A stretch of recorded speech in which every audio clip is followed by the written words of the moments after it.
තරබාරු පුද්ගලයන්ට සහ දියවැඩියා රෝගීන් පෙළෙන රෝගීන් සඳහා තරමක සතුටුදායක ආරංචියක් තමයි මේ කියන්නට යන්නේ. අපි ආහාරයට ගන්නා බත්වල අඩංගු පිෂ්ඨ ප්‍රමාණයෙන් අපගේ ශරීරයට අවශෝෂණය කරගන්නා පිෂ්ඨ ප්‍රමාණය අවම වන අයුරින් බත් පිස ගැනීමට සුදුසු ක්‍රමවේදයක් පිළිබඳව ඇමරිකානු රසායන විද්‍යා සංගමයක් මගින් සිදු කර ඇති පරීක්ෂණයක් මගින් සොයාගෙන ඇත.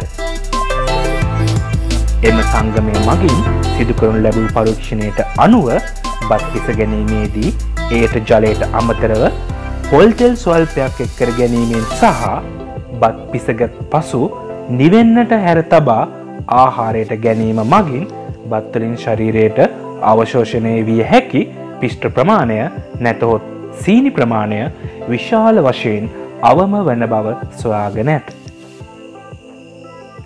පරීක්ෂණ කණ්ඩායම තවදුරටත් පවසා ඇත්තේ මෙමගින් බත්වල ස්වාභාවික රසයට කිසිදු හානියක් සිදු නොවන බවයි.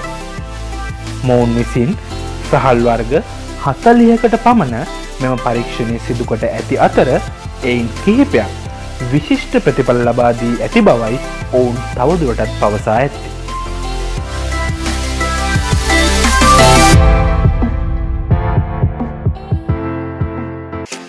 ඔබ තවමත් ඇඩ්වයිසර් පියු අපගේ YouTube channel එක subscribe කොට නැමැති නම් මෙවැනිම වටිනා තොරතුරු දැන ගැනීමට අදම subscribe කරන්න.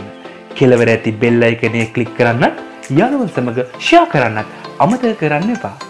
තවද ඔබට ඇඩ්වයිසර් පියු අපගේ Facebook පිටුව සමගත් එකතු වෙන්න පුළුවන්.